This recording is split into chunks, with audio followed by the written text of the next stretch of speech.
بسم الله الرحمن إن هذا القرآن يهدي للتي هي أقوم ويبشر المؤمنين الذين يعملون الصالحات أن لهم أجرا كبيرا وما أرسلنا من قبلك إلا رجالا نوحي إليهم فاسألوا أهل الذكر إن كنتم لا تعلمون. سیشنز میں انشاءاللہ آپ خدمت عرض کریں گے سوال.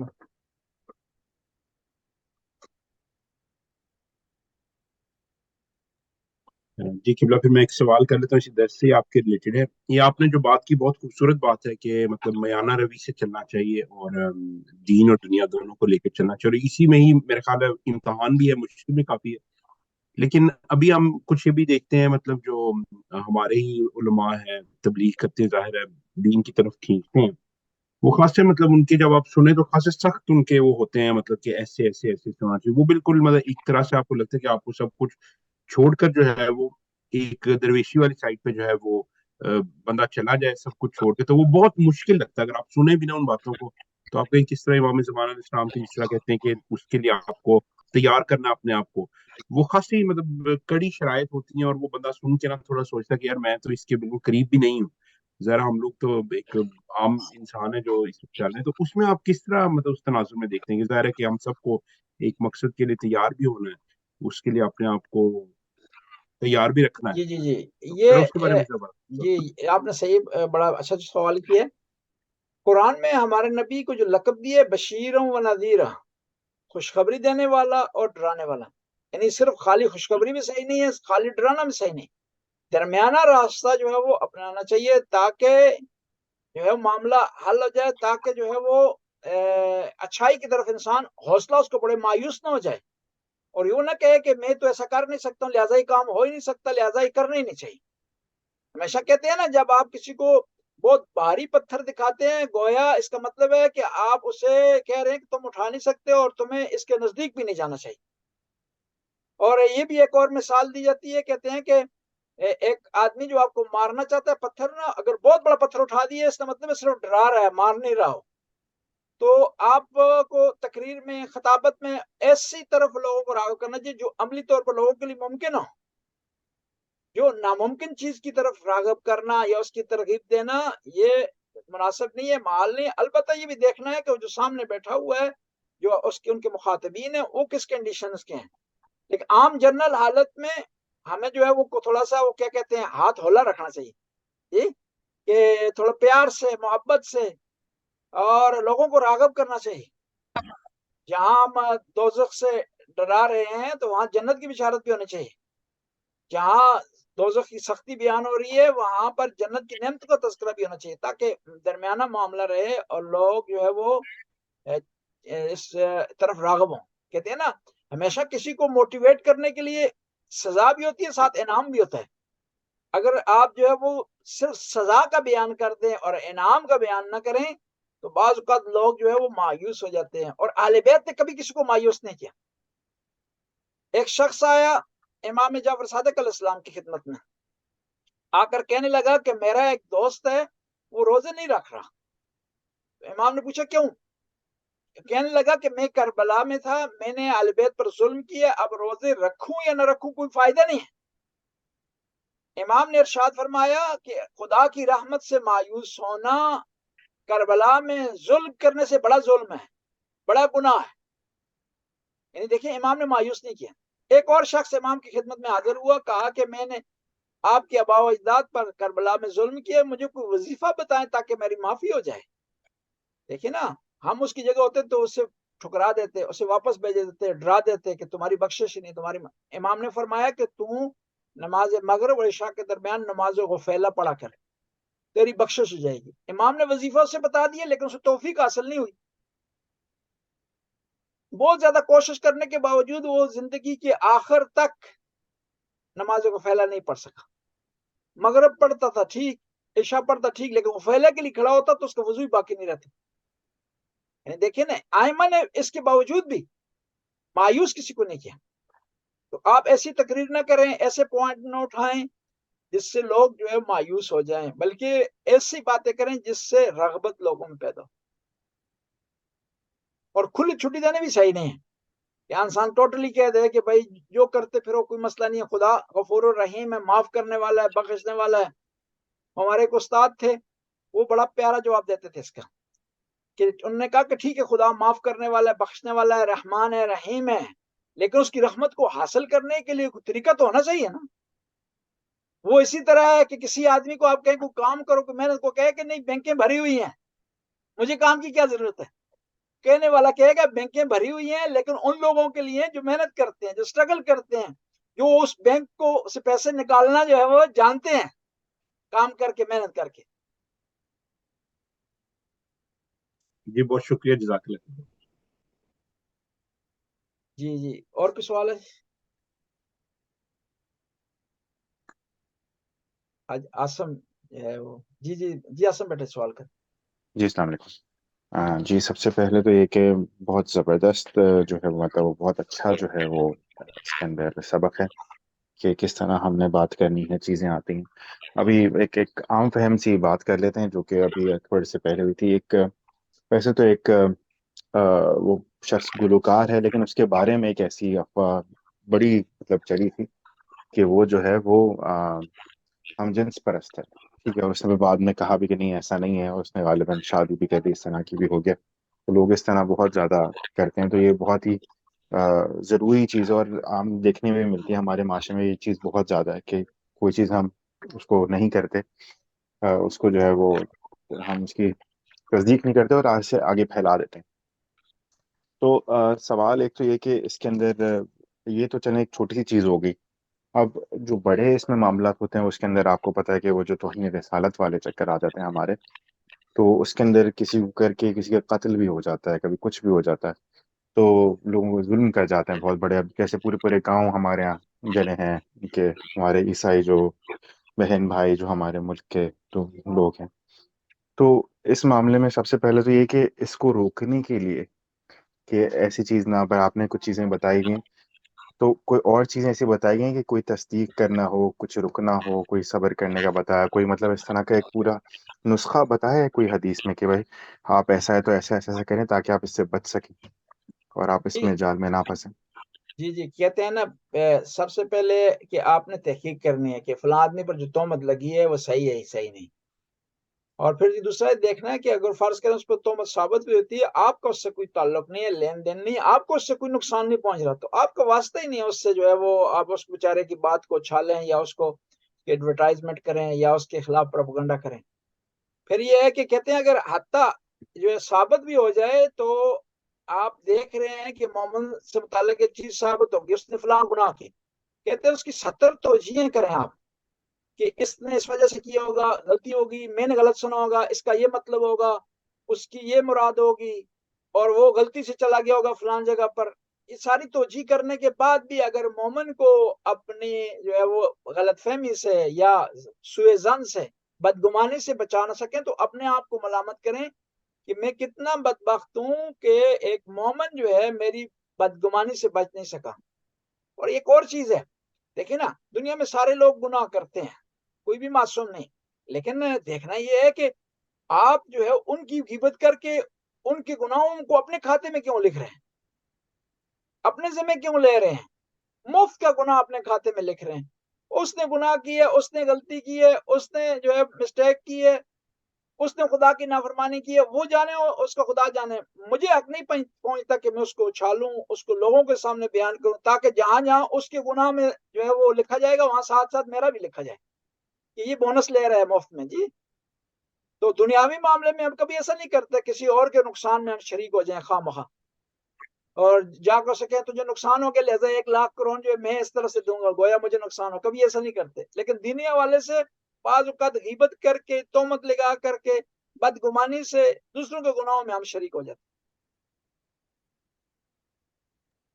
بہت شکریہ جزاک اللہ. ایک چھوٹی سی میرے ذہن میں ایک میرا خیال آیا، یعنی کہ اگر تو جو لوگ غیبت کرتے ہیں، چغلی کرتے ہیں، ان سے تو مطلب خوش ہونا چاہیے، ان سے تو گلے ملنا چاہیے کہ یار کتنے اچھے لوگ ہیں، اپنی نیکیاں مفت میں ہمیں دے رہے ہیں. جی جی، اتنا بڑا دل کس کا ہے کہ کہ وہ اس کو گلے کہ وہ اور خوش ہو جائے گا، وہ بھی وہ پھر جو ہے وہ اس کی عادت بن جائے گی، وہ پھر اوپن ہو جائے گا، آپ کی عبادت کرنا شروع کر دے گا. یہ معاملہ بھی ہے وہ اگر سمجھدار نہ ہوا. جی شکریہ سر. ایک سوال اور ہے لیکن اس سے متصل بالکل نہیں ہے، تھوڑا سا ہے جو اس طرح کے معاملات ہمارے پاکستان میں خاص طور سے دیکھنے میں آئے ہیں. تو جیسے پہلے دو بھائی تھے، چھوٹے لڑکے تھے جوان، ان کو جو ہے مطلب ایک پورا جتھا ملا اور اس نے جو ہے ان کو مار ڈالا. اس طرح وہ ایک لڑکا تھا یونیورسٹی کا، مجھے اس کا نام مشال نام تھا شاید اس کا، اس کو بھی جی یونیورسٹی کے اس میں اس طرح الزام لگا کے مار دیا گیا. افغانستان میں ایک عورت تھی، یا پاکستان میں تھی یاد نہیں، تو اس کے اوپر بیچاری ذہنی توازن اس کا بگڑا ہوا تھا، اس پہ الزام لگایا توہین کا اور اس کو مار دیا. اس طرح ابھی تھوڑے سے پہلے اور بھی اس طرح کے معاملات سامنے آتے ہیں. چھوٹے معاملات ایسے بھی آتے ہیں کہ مطلب کوئی کام کر رہا ہے اپنا، اس کو جتھے نے مل کے پٹائی لگا دی، اس کی ظلم کر دیا. اس سلسلے میں شاید میں پہلے بھی یہ سوال پوچھ چکا ہوں. اس اسنا کے اندر جب ایک سے جو مظلوم ہے وہ ایک ہے، مجرم ایک سے زیادہ ہے، یہ سزا کا اطلاق کس طرح ہوگا، یا سزا کا سزا کا تعین اطلاق. کس طرح جی ہوگا؟ سزا کا تعین اس طرح جو ہے جہاں پہ جن لوگوں پر ثابت ہوا ہے نا، ویڈیو ہے، آج کل کیمرے ہیں، صحیح ہے، ویڈیو بن رہی ہے، فلم بن رہی ہے، وہ فلم کے ذریعے ثابت ہو رہا ہے اور وہ اقرار کر رہے ہیں، تو سب کو سزا ملے گی. اب شریعت میں یہ حکم ہوتا ہے کہ کیا ہے کہ یہ جو آدمی مارا گیا ہے نا، تو انہوں نے جان بوجھ کے اگر مارا ہے تو ان کو قصاص ہوگا ان کا. اگر بھولے سے مارا ہے تو دیت دینی پڑے گی. اب سوال ہی پیدا ہوتا ہے کہ ایک آدمی مرا ہے، 100 آدمی کا قصاص کس طرح ہوگا؟ اس کے شریعت نے ایک طریقہ کار مقرر کیا ہے کہ یہ جو 100 آدمی ہے نا، تو یہ سب کا قصاص ہوگا اس صورت میں کہ اس مرنے والے کے رشتہ دار سب کو دیت دیں، ان کے رشتہ داروں کو، ورنہ دیت ہوگی، ورنہ وہ سارے مل کر کے دیت کے پیسے دیں اور جو ہے وہ معاملہ حل ہو جائے. اگر وہ چاہتے ہیں قصاص ہو تو پھر ان کو یہ جو لوگ پھانسی پر چڑھیں گے، 10 آدمی، 20 آدمی، 100 آدمی، ان سب کے نسبت جو ہے وہ دیت دینی پڑے گی. اور شریعت میں قتل کی 3 قسمیں ہیں. قتل عمد ہے، جان بوجھ کر قتل کیا جاتا ہے. ایک قتل جو ہے وہ کیا ہے، بھول کر ہے. اور ایک شبہ عمد ہے، جان بوجھ کر، جانتے ہوئے پہچانتے ہوئے کسی نے کسی کو قتل کر دیا، جان بوجھ کے قتل ہے. ایک دفعہ وہ جان بوجھ کر نہیں کیا، وہ کسی اور چیز کو مارنا چاہتا تھا یا مارنا نہیں چاہتا تھا، اس سے گولی چل گئی، اس سے کہتے ہیں بھول کر ہوا. ایک دفعہ یہ ہوتا ہے کہ وہ مارنا چاہتا تھا لیکن اس آدمی کو نہیں مارنا چاہتا، وہ کسی اور کو مارنا چاہتا تھا، یہ سامنے آ گیا، اس کو کہتے ہیں شبہ عمد. ان دونوں تینوں کی سزائیں جو شریعت نے مختلف رکھی ہیں، ظاہر ہے اس میں ان کا پر لاگو ہوتا ہے صرف جمہوریہ اسلامی ایران میں، اور کہیں یہ ان کی اپلیکیشن نہیں ہے کہیں اور. جی جزاک اللہ. یہ کافی آپ نے اچھی چیزیں بتائی ہیں، زبردست ہے. کیونکہ میں اس پہ مطلب میں تھوڑا جاننا بھی چاہتا تھا کہ ایک شخص کے اوپر جب زیادہ لوگ ظلم کریں تو اس کے اوپر ہمیں شریعت کے اندر کوئی اصول ملتا ضرور ہے، کوئی اس کا کوئی نام ہے کہ جو یہ سزائیں ہوتی ہیں اس طرح کی، اس کو بانٹ کے لوگوں پہ کرتے ہیں؟ یہ اس کو کہتے ہیں کہ کہتے ہیں نا تعدد قاتلین. جب قاتل بہت زیادہ ہوں ایک آدمی کے تو کیا بنے گا. اور یہاں پر یہ اس کی دلچسپ کہانی بھی آپ کو سناؤں. کفار نے جب یہ جو سزائیں ہیں نا، اسلام کی بعض سزائیں اسلام سے پہلے بھی تھی، اسلام نے ان کی تائید کی ہے. اور کفار نے جو پیغمبر کے گھر کا گھیرا لیا تھا اسی بنیاد پر کہ اگر ایک آدمی قتل کرے گا تو بنی ہاشم قصاص لے لیں گے، اس آدمی کو قتل کریں گے. جب قتل کرنے والے بہت زیادہ ہوں گے تو ہم دیت دے کر اپنی جان چھڑا لیں گے. ہاں جی جی، یہ تو آپ نے بہت زبردست، بالکل بالکل بالکل ایسا ہی تھا. تو اس لیے حتیٰ جو ہے وہ جو لوگ کٹھے ہوئے تھے، آج کل اس کے ایام بھی ہے نا، 1 ربیع الاول کو پیغمبر نے ہجرت فرمائی تھی اور اس رات کو امام علی سوئے تھے پیغمبر کے بستر پر. 1 ربیع الاول کو اس کی وہ کیا کہتے ہیں اینیورسری. تو یہ ہوا تھا کہ وہ سارے قبیلوں سے ایک ایک آدمی آئے تھے، حتیٰ بنی ہاشم سے بھی ایک آدمی انہوں نے لیا تھا، وہ ابو لہب تھا. جی جی زبردست. جزاک اللہ خیر. آپ نے کافی جی آپ کو زبردست چیزیں سلامت بتائیں. رکھے. بہت شکریہ. السلام علیکم. یہ دیت کیا ہوتا ہے کہ وہ قصاص جی اچھا، بدلہ؟ یہ آپ نے سوال کیا. اس کو انگلش میں جی کہتے ہیں بلڈ منی.